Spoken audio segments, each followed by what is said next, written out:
Avec l'adoption d'une nouvelle stratégie de sécurité, le Japon est désormais dédié à la défense de Taïwan. Le Japon se réarme-t-il? Un récent article dans le magazine Time suggère que le Premier ministre Fumio Kishida souhaite abandonner des années de pacifisme et transformer son pays en une véritable puissance militaire. Mais est-ce exact? Que signifie vraiment la nouvelle stratégie de sécurité nationale du Japon? Et comment les pays voisins perçoivent-ils cela? Restez avec nous alors que nous tentons de répondre à ces questions. Bonjour, je suis Pascal de Neutrality Studies. Aujourd'hui, nous allons examiner la nouvelle stratégie de sécurité nationale du Japon, qui a été publiée en décembre 2022. Au cours des derniers mois, nous avons assisté à plusieurs évolutions. Celle-ci inclut le sommet du G7 et les négociations avec la Chine. J'aimerais profiter de cette occasion pour examiner la nouvelle stratégie de sécurité nationale. Nous discuterons de ce que cela signifie réellement et comment interpréter les événements actuels. Il semble que le Japon soit présenté sous un certain jour, notamment aux États-Unis et en Occident. Le Japon a décidé d'augmenter son budget de défense à 2%, ce qui équivaut aux dépenses des pays de l'OTAN. Cela entraînera naturellement des dépenses importantes et la création de nouvelles capacités. Une décision cruciale prise en décembre a été d'ajouter des capacités de contre-attaque. En ce qui concerne sa stratégie de sécurité, beaucoup l'interprètent souvent comme assez agressive. J'ai discuté de tout cela dans un article sur neutralitystudies.com. Si cela vous intéresse, vous pouvez le chercher et en lire davantage sur ce dont je vais discuter ici. Mais d'abord, il est crucial de comprendre que le Japon a toujours l'article 9 célèbre dans sa constitution aujourd'hui. Cet article concerne la renonciation à la guerre. Il stipule que, avec une aspiration sincère à la paix internationale basée sur la justice et l'ordre, le peuple japonais renonce à jamais à la guerre. Cette renonciation est considérée comme un droit souverain de la nation.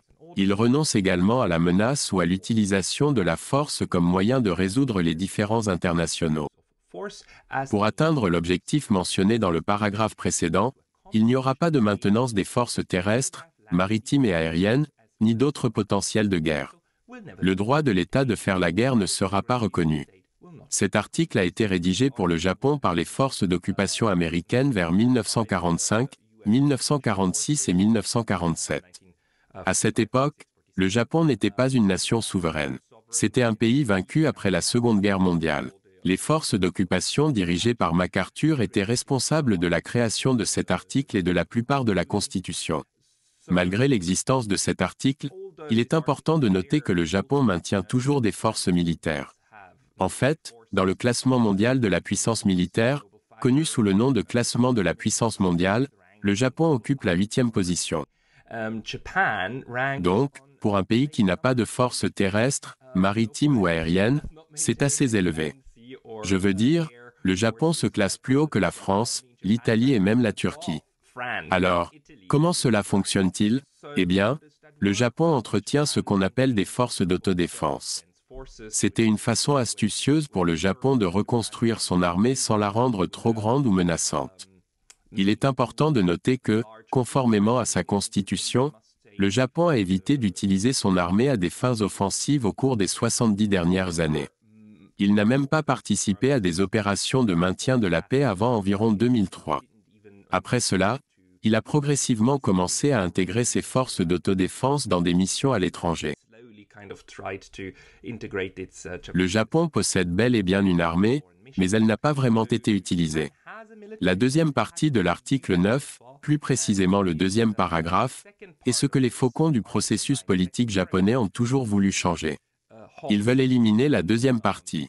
La première partie n'a jamais été un point de discorde. Même le gouvernement Abe ne voulait pas changer le premier paragraphe. Cependant, ils ont toujours voulu modifier le deuxième paragraphe pour permettre au Japon de maintenir des forces militaires régulières. Récemment, il y a eu un séminaire intéressant à l'Institut national d'études politiques. Cet institut n'est pas seulement une université mais aussi un groupe de réflexion. Il accueille de nombreux experts en sécurité nationale du Japon et d'autres pays. Ce n'est pas exactement un groupe de réflexion néoconservateur comme ceux aux États-Unis. Ils présentent en réalité une variété de penseurs différents. Récemment, ils ont organisé un événement de 90 minutes pour discuter de l'interprétation des nouvelles stratégies de sécurité du Japon. Deux intervenants très intéressants étaient présents. Le premier était Narushige Michishita, le vice-président de cet institut. Le deuxième était Yoko Iwama, professeur d'études de sécurité à l'institut. J'aimerais partager quelques extraits de ces deux personnes, ainsi que de deux étudiants qui étudient à GREPS. C'est également l'université où j'ai obtenu mon master et mon doctorat. Toutes ces personnes sont liées à la sécurité japonaise d'une manière ou d'une autre et elles ont chacune des perspectives uniques sur la stratégie. Commençons par Yoko Iwama et ses réflexions sur ce qui est nouveau dans la stratégie de sécurité. The most important part is you heard a lot about counter-strike capability, which... L'aspect le plus crucial dont vous avez probablement beaucoup entendu parler est notre capacité de contre-attaque. Jusqu'à présent, nous nous en sommes abstenus car nous le considérions comme dépassant notre politique strictement défensive. Alors, est-ce que cela signifie que nous avons abandonné la défense? Je ne le crois pas. Je considère toujours le Japon comme un pays dédié à la défense, exclusivement à la défense, et n'utilisant les forces militaires que dans un but défensif. Cependant, les méthodes que nous prévoyons d'utiliser pour atteindre cet objectif évoluent. Cela est dû au fait que l'ennemi, les menaces potentielles, la technologie et de nombreux autres facteurs changent. Par conséquent, nous devons nous adapter.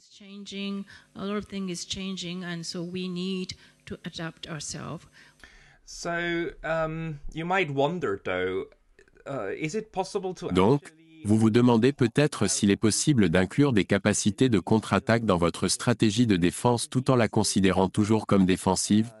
C'est le sujet en discussion. C'est ce que met en évidence l'article du Times Magazine. La contre-attaque implique que vous pouvez maintenant attaquer une autre nation sur un sol étranger. Cependant, je tiens à souligner que le document sur la sécurité nationale publié en décembre assure à plusieurs reprises que le Japon considère toujours sa stratégie comme axée sur la défense. Cela est répété à plusieurs reprises. Regardons la page numéro 5.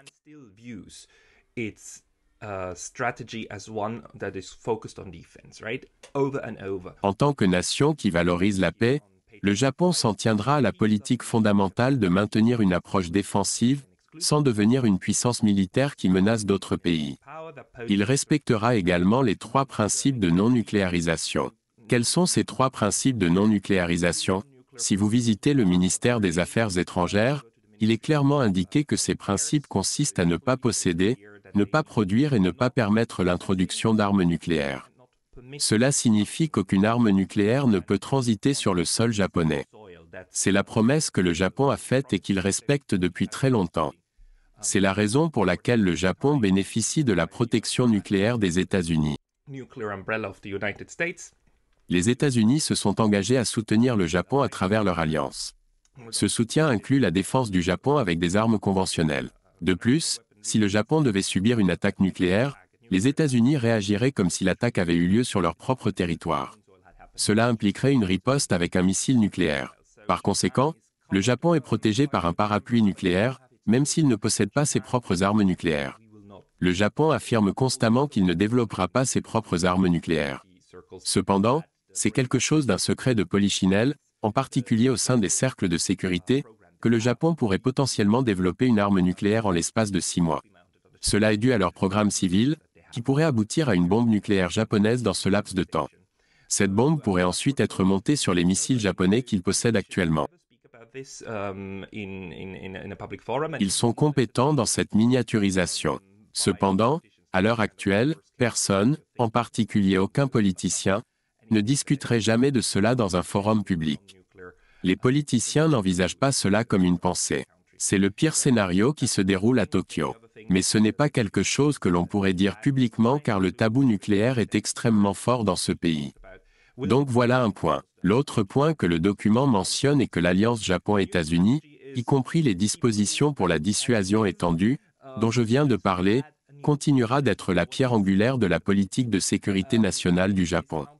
La nouvelle stratégie est de maintenir l'ancienne stratégie telle qu'elle et simplement d'ajouter une nouvelle capacité. Alors, qu'implique cette capacité? Cela fait référence à l'aspect de la contre-attaque. Cela se définit comme la capacité, en cas d'attaque de missiles de la part d'un adversaire, de permettre au Japon de lancer des contre-attaques efficaces. L'objectif est de prévenir de nouvelles attaques de l'adversaire. Il est important de noter que les médias internationaux négligent souvent ce point. Lorsque le Japon parle de contre-attaque, c'est principalement dans le contexte des attaques de missiles. Il est crucial de comprendre que la plus grande crainte stratégique du Japon est d'être attaqué, principalement par des missiles nord-coréens. Dans une moindre mesure, les missiles chinois représentent également une menace. Cependant, la plus grande crainte pour tout le pays est une attaque de missiles.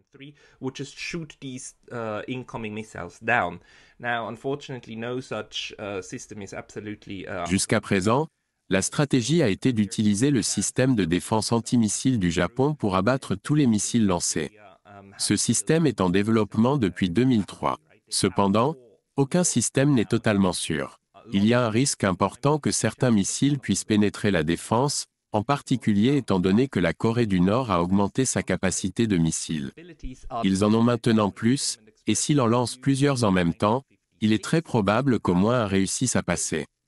Pour contrer cela, le document mentionne les capacités de contre-attaque. Le gouvernement a exprimé sa position sur ces capacités en 1956. Ils ont déclaré qu'ils les utiliseraient uniquement s'il n'y avait pas d'autre moyen de se défendre contre les attaques de missiles.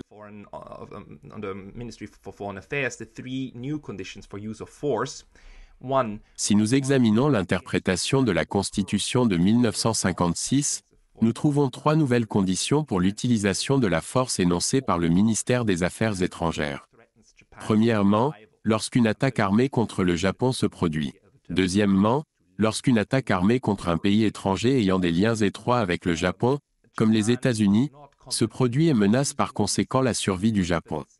Troisièmement, lorsqu'il existe un danger clair que les droits à la vie des personnes soient fondamentalement renversés. L'utilisation du mot « se produit » ici est extrêmement significative. Le Japon ne considère pas l'utilisation de ces armes de manière offensive ou en frappant en premier. Une attaque aurait déjà dû avoir eu lieu. Un missile devrait réellement être en vol en direction du Japon ou avoir déjà touché le Japon pour que les capacités de contre-attaque soient autorisées. Deuxièmement, cette action ne peut être entreprise que lorsqu'il n'y a pas d'autres moyens appropriés pour repousser une attaque et assurer la survie du Japon et la protection de son peuple. En d'autres termes, il ne doit y avoir aucune autre solution. Simplement les abattre ne serait probablement pas efficace. Il serait nécessaire d'attaquer les bases en Corée du Nord ou en Chine d'où les missiles sont lancés. Troisièmement, l'utilisation de la force est limitée au strict minimum nécessaire. Les Japonais ont promis de ne pas se livrer à une destruction indiscriminée. Ils n'utiliseraient pas de missiles nucléaires stratégiques, qui dévastent essentiellement tout le pays qui les attaque. Ce n'est pas l'approche qu'ils adopteraient, contrairement à la doctrine de la folie. Non, la promesse est qu'elle ne ciblerait que l'emplacement à partir duquel ces missiles sont lancés. L'objectif est de neutraliser le système de lancement. Il est crucial de comprendre que le Japon se limite et limite les capacités qu'il souhaite développer dans cet ensemble central. C'est pourquoi les Japonais ne voient pas cela comme quelque chose de nouveau. Ils ont déjà déclaré qu'ils intercepteraient les missiles entrants. Maintenant, ils disent que si aucune autre option n'est disponible, ils cibleraient également les lanceurs, même s'ils se trouvent dans le pays à partir duquel les missiles sont lancés.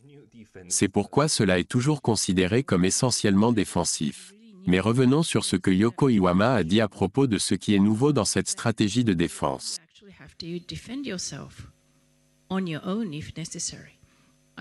Ce que j'ai trouvé vraiment nouveau, c'est la reconnaissance que vous pourriez devoir vous défendre indépendamment si nécessaire. J'ai trouvé cela très rafraîchissant car nous avons depuis longtemps cette tradition de nous cacher derrière quelqu'un d'autre, un grand frère. Si vous examinez le nouveau document de stratégie de sécurité, vous trouverez plusieurs indications claires que finalement, vous devez le faire vous-même. Je pense que cette détermination est très nouvelle. C'est encore une détermination, ce n'est pas encore une capacité. Est-ce que nous développerons jamais cette capacité? Je ne suis pas sûre. Peut-être pas. Je veux dire, je ne crois pas vraiment qu'un pays au monde puisse se défendre complètement seul. Mais au moins, nous commençons à affronter cette possibilité, et je trouve cela assez nouveau. We're kind of facing up to that possibility, and I find that quite new. Je trouve cela assez intéressant. Si elle interprète cela comme signifiant que le Japon pourrait se défendre maintenant ou à l'avenir une fois qu'il aura les capacités, cela implique que le Japon pourrait potentiellement réduire sa dépendance vis-à-vis des États-Unis.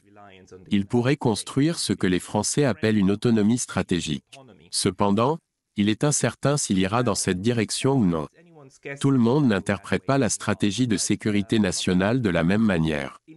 Je veux vous montrer maintenant un extrait de Narushige Michishita. Il adopte une position plus belliqueuse dans le domaine de la sécurité. Voyons comment il interprète ce qui est nouveau dans la nouvelle stratégie.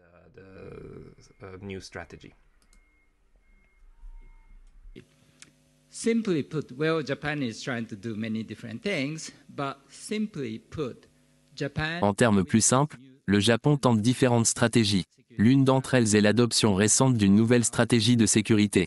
Cela signifie que le Japon est désormais déterminé à défendre Taïwan. Qu'est-ce que cela implique? Si une guerre éclate dans le détroit de Taïwan, le Japon est susceptible de déployer ses forces d'autodéfense pour aider à la défense de Taïwan, aux côtés des États-Unis. Ce serait une décision difficile pour le Japon. Idéalement, il ne devrait y avoir aucune guerre dans le détroit de Taïwan du tout. Cependant, pour dissuader une telle guerre de se produire, nous devons montrer de la force. C'est précisément ce que le Japon s'efforce de faire. strong enough. And that's exactly what Japan is trying to do.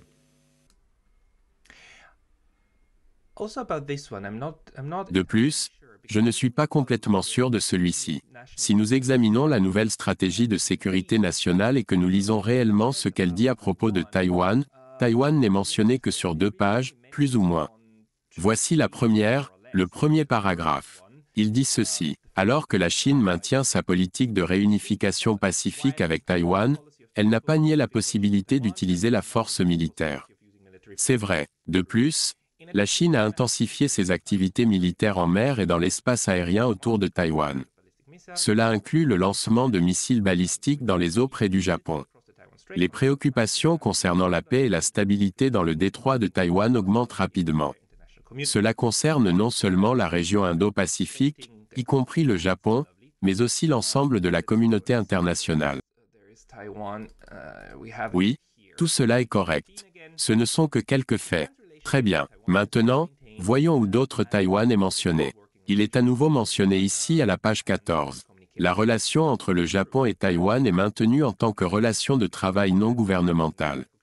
Cela est basé sur la déclaration commune Chine-Japon de 1972. En effet, le Japon n'a pas de relations officielles avec Taïwan car il ne reconnaît pas Taïwan comme représentant de la Chine. Au lieu de cela, il reconnaît la Chine continentale, tout comme presque tous les autres pays du monde. Ainsi, il n'a qu'une relation non gouvernementale avec Taïwan. Taïwan est un partenaire extrêmement important et un ami précieux du Japon. Le Japon et Taïwan partagent des valeurs fondamentales, notamment la démocratie, et ils ont des liens économiques et personnels solides. Oui, c'est correct. Il y a beaucoup d'échanges qui se produisent.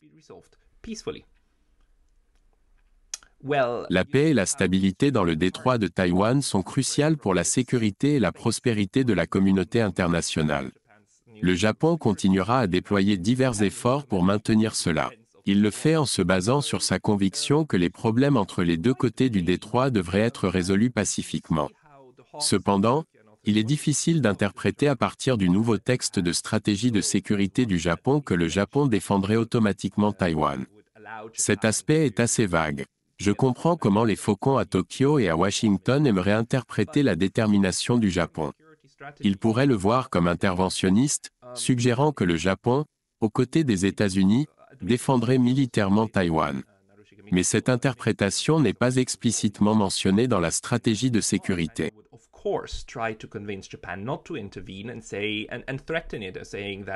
Il est reconnu ici, et plus tard par Narushige Michishita, que si une véritable guerre éclatait entre la Chine et Taïwan, la Chine essaierait naturellement de persuader le Japon de ne pas s'impliquer. Il menacerait le Japon, en disant que si le Japon essayait d'intervenir en faveur de Taïwan, La Chine devrait riposter. C'est un scénario probable. Au Japon, la volonté de se mêler des affaires sino-taïwanaises n'est pas très forte. Permettez-moi d'illustrer cela. Un sondage d'opinion intéressante a été réalisé récemment le 1er mai 2023 par Asahi. Ils ont interrogé 3000 électeurs choisis au hasard sur leurs opinions concernant une éventuelle intervention dans un conflit entre la Chine, Taïwan et les États-Unis. 56% d'entre eux ont déclaré que le rôle des forces d'autodéfense devrait se limiter à fournir un soutien de secours aux militaires américains. Il n'y a donc pas d'intervention directe, seulement une assistance à l'armée américaine si elle s'engage dans un combat. De plus, 27% ont déclaré que les FDS ne devraient pas collaborer avec l'armée américaine, et 11% ont suggéré que les FDS devraient utiliser la force. Ainsi, seuls 11% soutiennent l'idée que le Japon utilise ses capacités militaires pour combattre la Chine en cas d'événement à Taïwan. Le reste n'a pas d'opinion, est clairement contre, ou offre peut-être un peu de soutien aux États-Unis. Ce que nous pouvons déduire de cela, c'est que l'idée de mourir pour Taipei, ou même pour Séoul en Corée, n'est pas un sentiment populaire dans ce pays. La population est très méfiante vis-à-vis de la guerre. Elle ne soutient pas pleinement une guerre avec la Chine ou la Corée du Nord, donc le sentiment public est largement contre cela. À mon avis, c'est une bonne chose et j'espère que cela contribuera à stabiliser la situation. Maintenant, il est important de noter que la nouvelle stratégie de sécurité a également un impact à l'étranger. Par exemple, les Coréens ont déjà exprimé leur mécontentement envers le Japon. Cela inclut des problèmes tels que Takeshima, une île que les Coréens appellent Dokdo. Dans ce document, ils ont déclaré qu'ils ont des revendications qui se chevauchent et que l'île leur appartient clairement, pas au Japon. Cela a causé un certain mécontentement. De plus, ils sont mécontents car ils se souviennent du Japon en tant qu'agresseur lors de la Seconde Guerre mondiale. Ils ont été colonisés par le Japon pendant 40 ans et ils en gardent une forte rancune. Il y a également plusieurs autres problèmes qui les rendent mécontents. Cependant, les Coréens ont également d'autres préoccupations. Au cours de cette discussion, un expert coréen nommé Choo-Young Kim a expliqué ses préoccupations à l'auditoire. J'aimerais partager cela avec vous.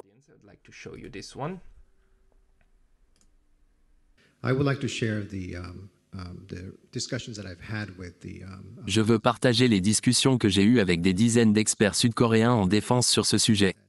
Nous sommes parvenus à un nouveau consensus selon lequel la nouvelle politique de sécurité du Japon ne profiterait à la défense sud-coréenne que si 3 conditions sont remplies. La première condition est que le renforcement de la sécurité du Japon doit être produit ou mis en œuvre dans le cadre d'une structure d'alliance solide entre les États-Unis et le Japon. Heureusement, cela est stipulé dans le document, donc je pense que cette condition est remplie. La deuxième condition est qu'il devrait y avoir une plus grande coopération en matière de renseignement entre la Corée du Sud et le Japon. Cela va au-delà du simple partage d'informations sur les cibles terrestres nord-coréennes. La troisième et dernière condition est que le Japon devrait garantir qu'il fournira un soutien logistique aux forces américaines en cas de contingence coréenne.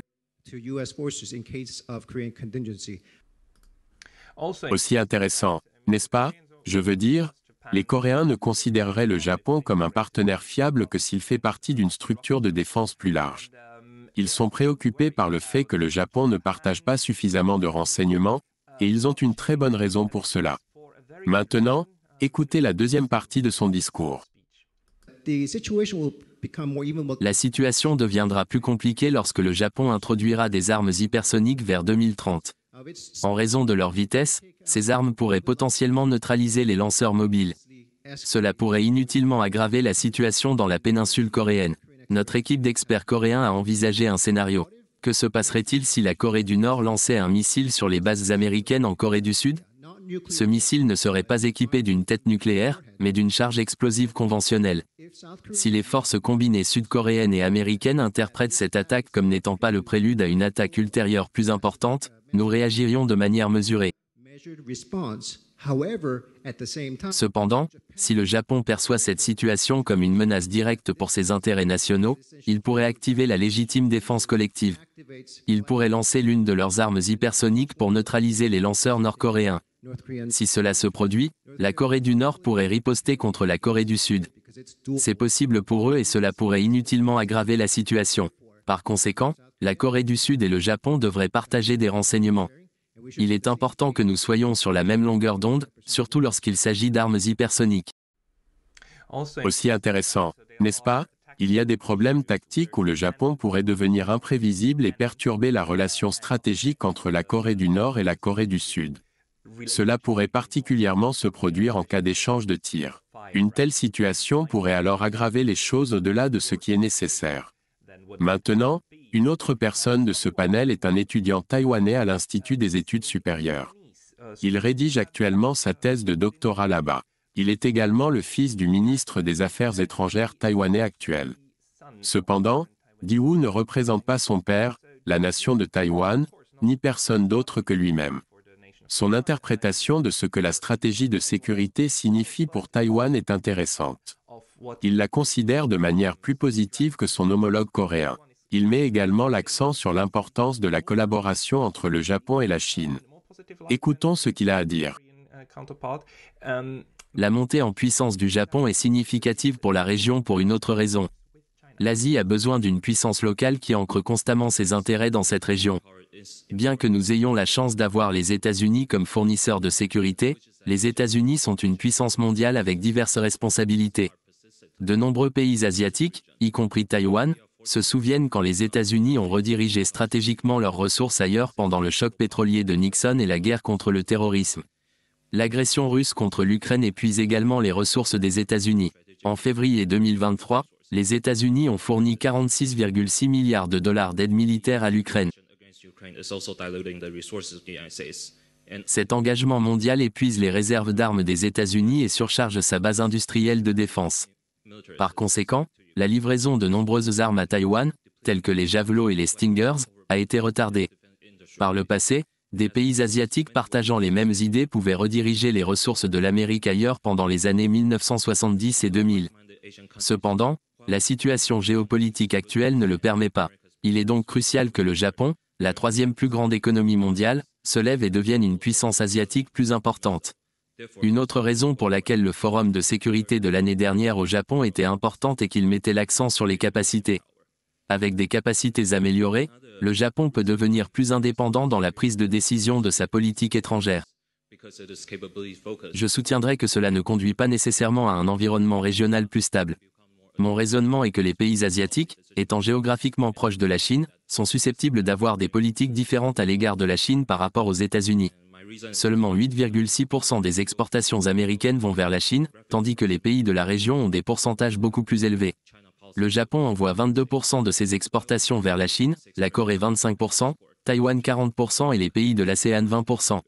C'est une raison essentielle pour laquelle de nombreux pays de cette région ne peuvent pas adopter une politique économique entièrement concurrentielle à l'égard de la Chine.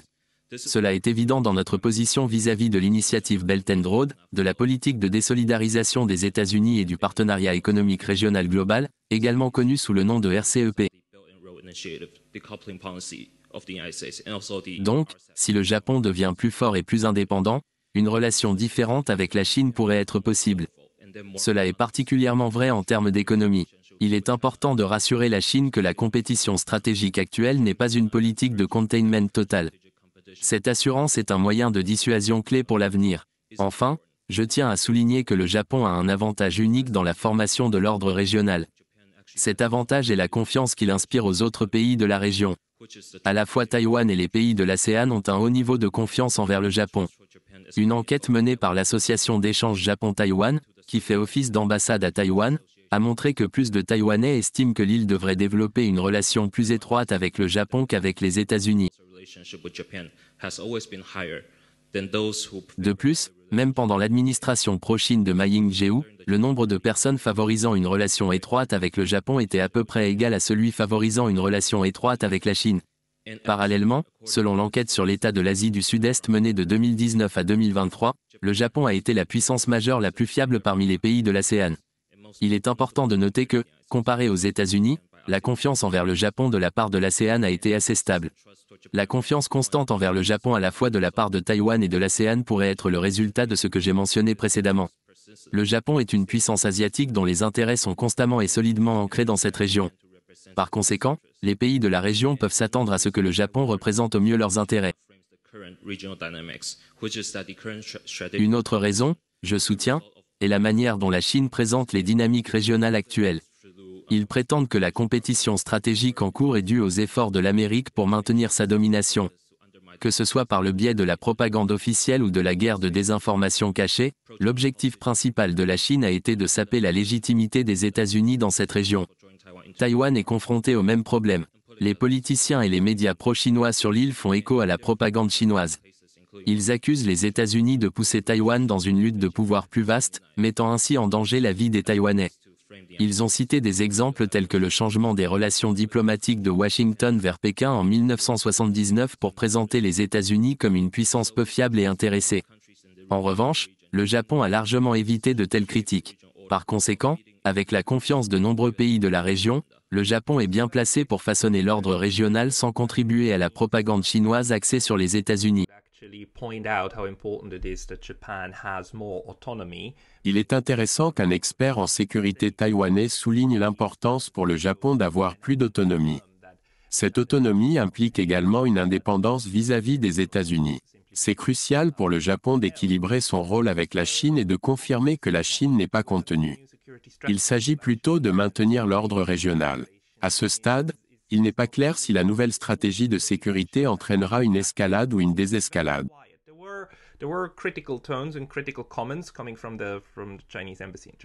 La réaction de la Chine était notablement modérée. Il y a eu quelques remarques critiques de l'ambassade chinoise au Japon, mais dans l'ensemble, la réponse chinoise était calme. En novembre, juste avant la publication de cette stratégie, il y a eu un dialogue de haut niveau entre Xi et Kishida. Ils ont loué leurs relations. Puis en février, 2 mois après la publication de la stratégie, ils ont tenu un autre dialogue sur la sécurité. Selon le ministère chinois des Affaires étrangères de la République populaire, les deux parties étaient largement d'accord. Les deux parties ont convenu que, en tant que voisins proches et pays importants de la région et du monde, la Chine et le Japon devraient renforcer leur dialogue et leur communication. Ils devraient gérer et résoudre correctement les différends et les divergences, et travailler ensemble pour renforcer la confiance mutuelle et promouvoir la coopération. Ils devraient mettre en œuvre le consensus important atteint par les dirigeants des deux pays sur la construction de relations constructives et stables entre la Chine et le Japon. Cet accord a été conclu en novembre. Il vise à créer une relation adaptée à la nouvelle ère et à apporter une contribution plus importante à la paix, à la stabilité, au développement et à la prospérité de la région et du monde entier. Cette déclaration a été faite par les Chinois. La réunion a eu lieu pendant l'incident de la porte des ballons aux États-Unis. C'était un moment fou où tout le monde était sur le point de paniquer parce qu'il y avait des ballons dans l'air. Alors, pendant que certains événements se déroulaient aux États-Unis, le Japon a poursuivi son dialogue sécuritaire avec la Chine. Cela semble contribuer à une certaine désescalade. Il y a quelques jours, ils ont annoncé la mise en place d'une ligne directe entre les deux pays. Désormais, le ministre japonais de la Défense peut appeler directement le ministre chinois de la Défense grâce à un téléphone filaire. Il s'agit là d'une étape importante pour stabiliser des situations potentiellement dangereuses. Alors, quelle est la nouvelle stratégie de sécurité du Japon? Elle inclut des capacités de contre-frappe, mais contre-frappe ne signifie pas contre-attaque. Cela n'implique même pas une capacité préventive. C'est uniquement destiné aux situations où une attaque est déjà en cours. Si des missiles volent ou ont déjà touché le Japon serait en mesure de détruire les lanceurs. Le Japon prévoit de renforcer ses capacités de défense. Actuellement, ces plans ne sont pas présentés comme quelque chose qui pourrait être utilisé à des fins offensives. Il n'y a pas de consensus parmi les experts militaires et de sécurité japonais sur ce que cela implique réellement. Cela suggère que même au plus haut niveau, l'avenir de la sécurité du Japon reste incertain. Il pourrait pencher vers une plus grande intégration avec les États-Unis, ou il pourrait se diriger vers une plus grande autonomie stratégique. Il est probable qu'il poursuivra les deux voies simultanément. Si vous êtes intéressé à en savoir plus à ce sujet, il y a une conférence d'1 heure disponible sur GRIP. Vous pouvez trouver le lien dans la description ci-dessous. C'est une discussion intéressante à suivre. Bien que toutes leurs conférences ne soient pas de haute qualité, celle-ci l'est certainement. Je recommande de la regarder. Si vous avez des questions, n'hésitez pas à les poser dans la section des commentaires. Je vous verrai la prochaine fois.